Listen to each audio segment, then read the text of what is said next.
Hello guys, नमस्कार। आज आपको एक सावन की कजरी सुना रहे हैं ननद भाभी का। हंसने वाला है। आप लोग को अच्छा लगेगा तो प्लीज़ लाइक कमेंट ज़रूर से करना और ज़्यादा से ज़्यादा लोग सुनिए। आप लोग को अच्छा लगेगा तो प्लीज़ लाइक कमेंट करना मत भूलना।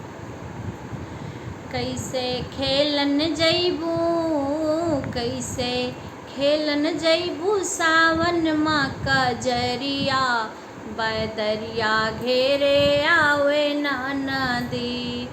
कैसे खेलन जइबू, कैसे खेलन जइबू सावन माँ का जरिया, बदरिया घेरे आवे ना नदी। बदरिया घेरे आवे ना नदी, बदरिया घेरे आवे ना नदी। कैसे खेलन जइबू सावन माँ कजरिया, बदरिया घेरे आवे ना नदी। कैसे खेलन जइबू सावन माँ कजरिया, बदरिया घेरे आई ना नदी। तू तो जात्यू अकेली कौनो संगे ना सहेली, तू तो जात्यू अकेली कौनो संगे ना सहेली। गुंडा रोकीली है तुहरी डगरिया, बदरिया घेरे आवे ना नदी। गुंडा रोकीली है तुहरी डगरिया, बदरिया घेरे आवे ना नदी। कैसे खेलन जइबू, कैसे खेलन जइबू सावन माँ का जरिया, बदरिया घेरे आवे ना नदी। बदरिया घेरे आवे ना नदी, बदरिया घेरे आवे ना नदी। कैसे खेलन जइबू सावन माँ कजरिया, बदरिया घेरे आई ना नदी। कैसन खेल जइबू सावन माँ कजरिया, बदरिया घेरे आई ना नदी। भौजी बोलिया तू बोलियो सुन के लागल हमरे गोली, भौजी बोलिया तू ऐसन बोलियो सुन के लागल हमरे गोली।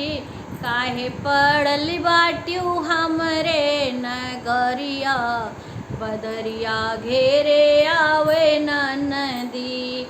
काहे पड़ल बाट्यू हमरे डगरिया, बदरिया घेरे आई नदी। कैसे खेलन जइबू सावन माँ का जरिया, बदरिया घेरे आवे ना नदी।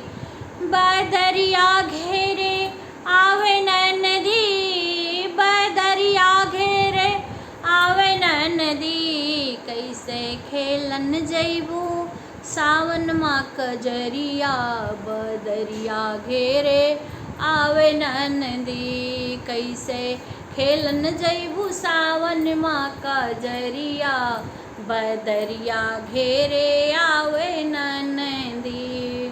केतनो फांसी तू चढ़वायो,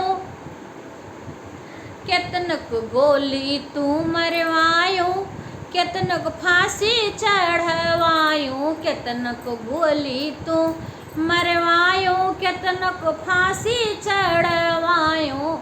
केतनो पीसत हुई है जेलिया में चकरिया, बदरिया घेरे आवे ना नदी। केतनो पीसत हुई है जेलिया में चकरिया, बदरिया घेरे आवे ना नदी। कैसे खेलन जइबू, कैसे खेलन जइबू सावन माँ का जरिया, बदरिया घेरे आवे ना नदी। केतनक गोली मरवइबू, केतनक फांसी चढ़वइबू, केतनक गोली मरवइबू, केतनक फांसी चढ़वइबू। केतनो पीसत हुई है जलिया में चकरिया, बदरिया घेरे आवे नदी। केतनो पीसत हुई है जलिया में चकरिया, बदरिया घेरे आवे नदी। कैसे खेलन जैबू, कैसे खेलन जैबू सावन माँ कजरिया, बदरिया घेरे आवे नदी।